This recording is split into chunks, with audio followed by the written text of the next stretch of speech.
It's 6 p.m. Eastern. It's time for the wrap.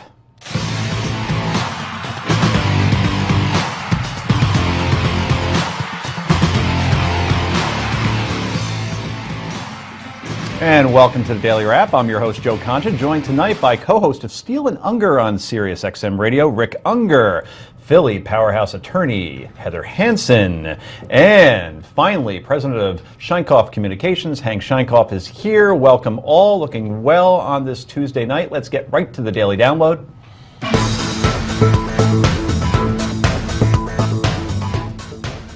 And as you may have heard, former Secretary of State Hillary Clinton finally speaking to the press today from the United Nations about her personal email account for state business.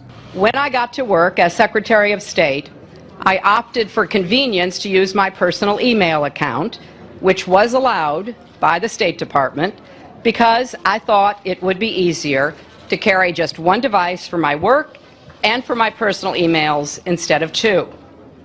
Looking back, it would have been better if I'd simply used a second email account and carried a second phone, but at the time, this didn't seem like an issue.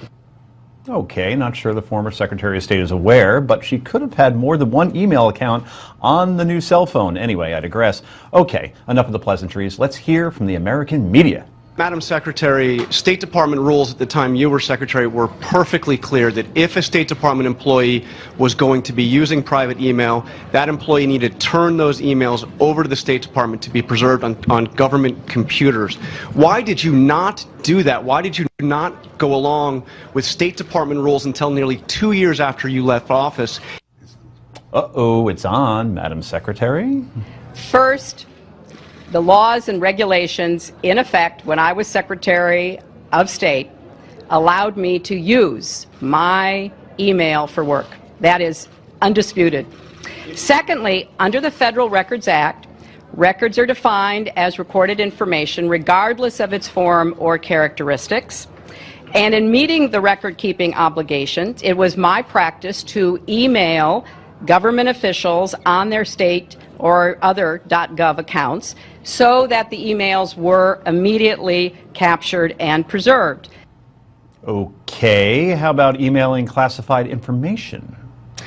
I did not email any classified material to anyone on my email. There is no classified material, so I'm certainly well aware of the classification requirements and did not send classified material.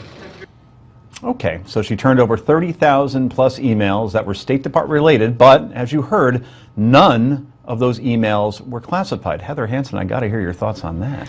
My first question is, what did she say that she couldn't have said when this all first came to part? You know, last night you asked Lanny Davis, why the wait? And today I was hoping for some big explosion as to the reason that we haven't heard from her yet. The fact that she waited so long and this is all she gave us was surprising to me. The other thing that was interesting is the numbers here. More than half of her emails were personal. I know that if that were true at my job, I would not be doing very well at my job. The fact that she's spending so much time doing personal emails is a little bit suspect. But at the end of the day, I think that this is, until we know what's in the emails, until we know whether what's in the emails is incriminating, this is an issue that should now be put to rest and something else should be the focus of our going forward, because this is really sort of nothing. Rick, I found it interesting that when they asked, okay, will you turn over the server? She said, that ain't going to happen. Right, right. Well, you know, look, I mean, there are a couple of interesting things that I've been able to glean. For starters, as odd as it seems that she would say, you know, I didn't want to carry two phones, because you make a good point, you can have two accounts on one. It turns out that within government, certainly at that point, different departments had different rules. There were, in fact, like the Office of the Presidency, the Executive Office, you were not allowed to have two accounts on one phone, even if it was your phone. So she would have done herself a favor if she had made it clear if that was the case in the State Department. She didn't say anything, so it leaves all of us to go, hey, wait a second, you know, you could. The reality is there was nothing new. The one thing that nobody's hitting on, which I don't get, is why aren't they making a bigger fuss out of the fact that she erased her personal emails? She didn't separate them, she erased them. Those were the personal emails. Well, that's obviously the question that's going to be asked. Look, you know, if you're for Hillary, this is already boring. If you're against Hillary, you will now come up with any number of conspiracies as to why she erased emails. And if you're sort of in the middle, you're not even paying attention yet. Do you think it is boring to Democrats, though, that this is just the same old, It's same going old? to get boring. Because it's the what I heard today seemed to be, well, who else do we have on that bench that you Well, mentioned that's right. last week? That's right. You know, do you think this weakens her in any way as far as her No. candidacy? No, not Do at all. you agree with that? I think she's in better shape than she's ever been, you know, because after this, what will happen is the lovers will say, the Hillary lovers will say, wait a second, of course you're banging her around. You did it before, you did it to him, you keep doing it. It's the same thing. Now she can talk about that vast right-wing conspiracy, and it'll have some value. And the Republicans, I have many Republican friends, but one thing is sure, give it an opportunity, they will always snatch defeat from the jaws of victory. You know, And they we do it know all the how. time.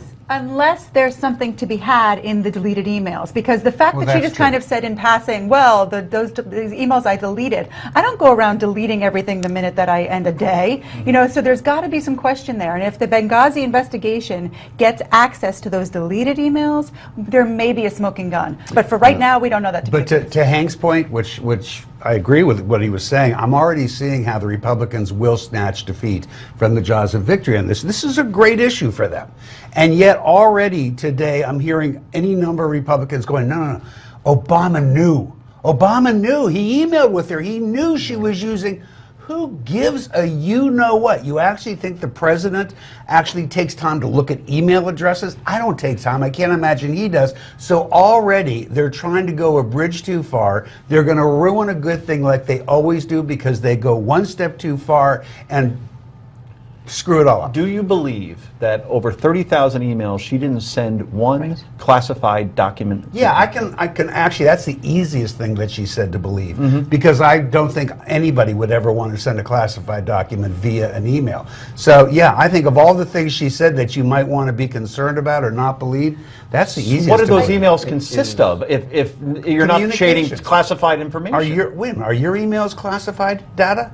So what do all your emails? I'm not the Secretary of State. It doesn't I'm not matter. planning the killing of Well, Osama bin well, Laden. It doesn't matter. You just don't use email for those discussions. Those are happening in the situation room. No, not you by said no one email. has conversations on the phone yesterday anymore. You said everybody emails everything. Fine, but no, they still have situation room meetings. I didn't say she even had them on the phone. I don't think she'd have them on the phone, anything that was classified. She was not in the situation room for half of her career because of the frequent flyer Well, miles and that she that's built where- up. and that's There where had you- to be some classified information that went back and forth. I I got to seriously believe. doubt it. 10 seconds. Well, and that's why you wonder how does she determine what's personal? And that's going to be a big question here because she's the one making that determination and nobody else. Guys, we got to go. I think this is not the last of this by a long shot. Coming up next, Republicans in the Senate sent a cautionary letter to Iran. We'll discuss that next. This is the Daily Wrap only on Newsmax TV.